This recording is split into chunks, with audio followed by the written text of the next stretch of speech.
Привет! Как и обещал, распаковываю вторую посылку.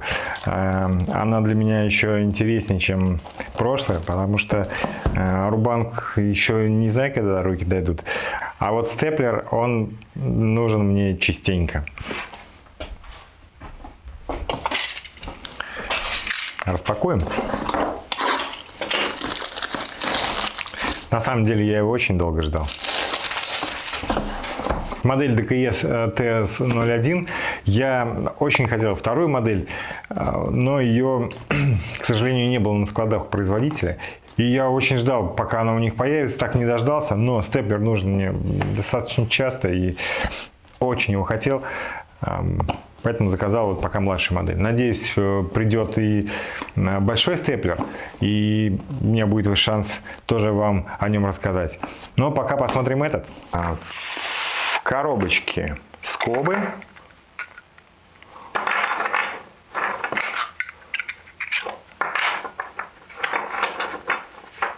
Четыре одинакового размера. И гвозди. Гвозди, по-моему, миллиметров 15. Скобы, по-моему, тоже.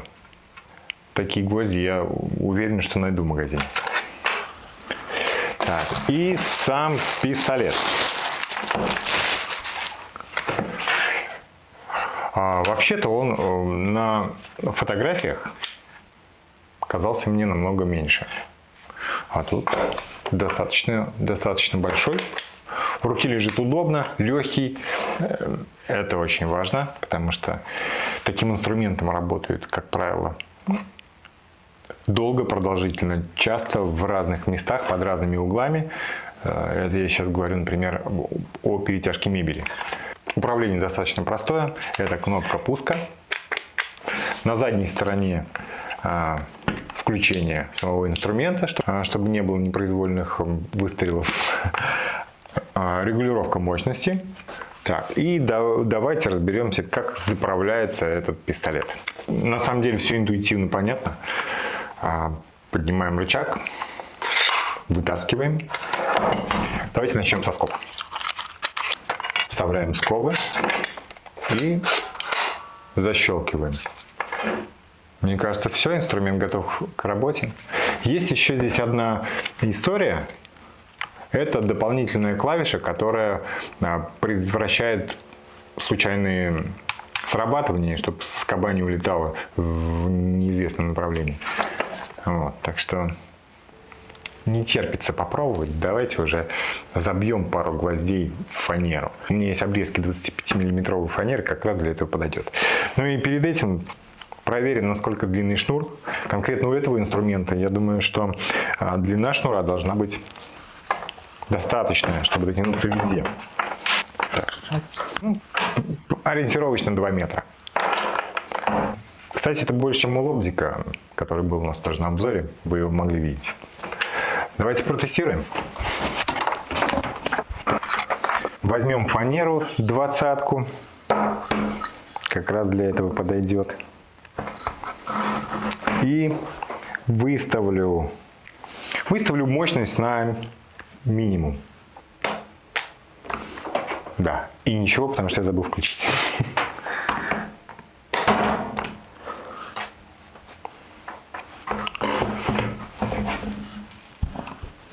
Можно видеть, что на минимальной мощности скоба немножечко не добилась.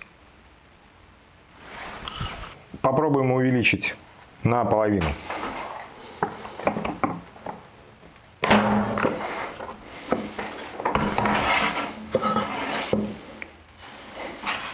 Половину недобитой мощности зашла.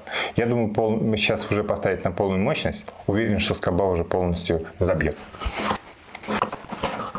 Нет. Попробую прижать пистолет.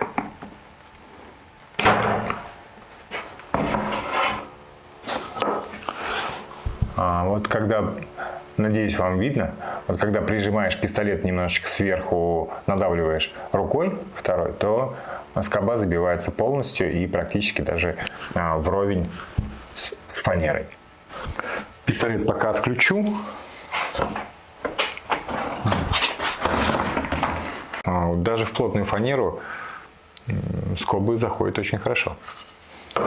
Давайте попробуем гвозди.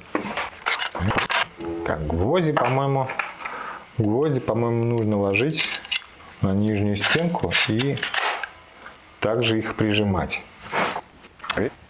Так, опять-таки, я выставлю сразу половину мощности и сразу же буду прижимать. Угу.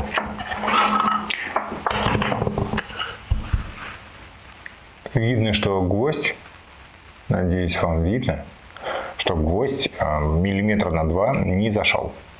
Сейчас попробую увеличить мощность и поплотнее прижимать пистолет.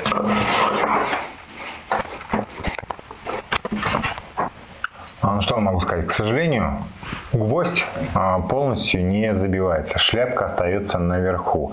Непонятно почему, но вот эти шляпки придется добивать вручную молотком. Давайте дадим последний шанс. Результат немного лучше, но все-таки шляпка немного выпирает. Очень странно, что скобы забиваются полностью, а гвоздь все-таки шляпка остается.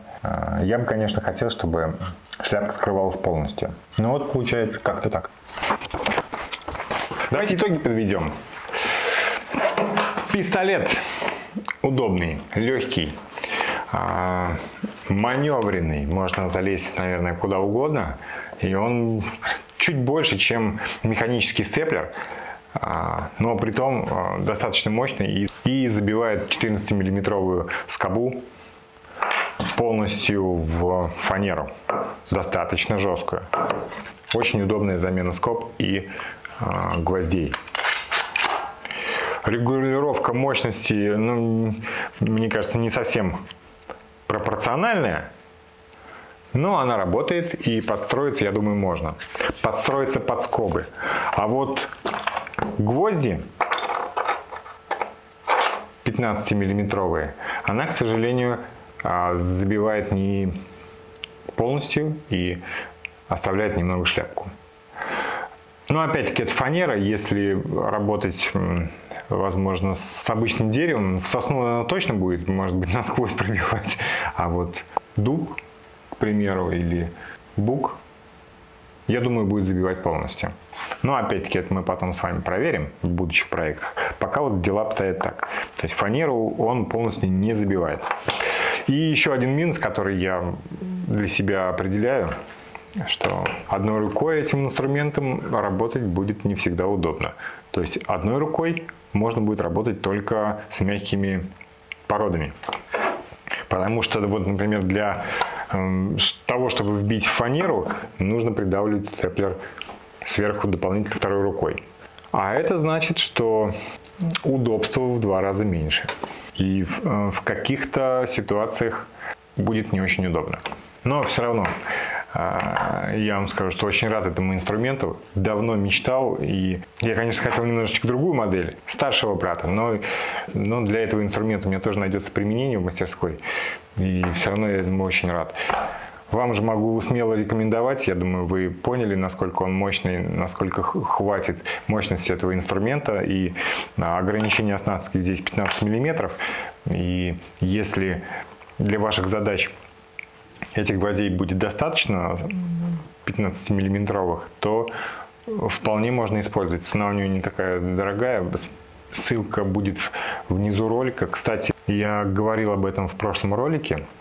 О том, что у меня есть возможность рассказывать об этом инструменте. И по ссылке вы можете посмотреть, какой ассортимент выпускает компания. Смогу обозревать тот инструмент, который интересен вам. Вот, так что пишите в комментариях. Инструмент недорогой, это бытовой инструмент, не профессиональный, но далеко не всем нужен профессиональный инструмент, и далеко не все готовы его оплачивать. Вот, а этот инструмент 100% стоит своих небольших денег и может помочь во многих задачах. Спасибо вам, что смотрели. Подписывайтесь на канал, ставьте лайк, пишите комментарии с поддержкой. И до встречи в моих других роликах. Пока!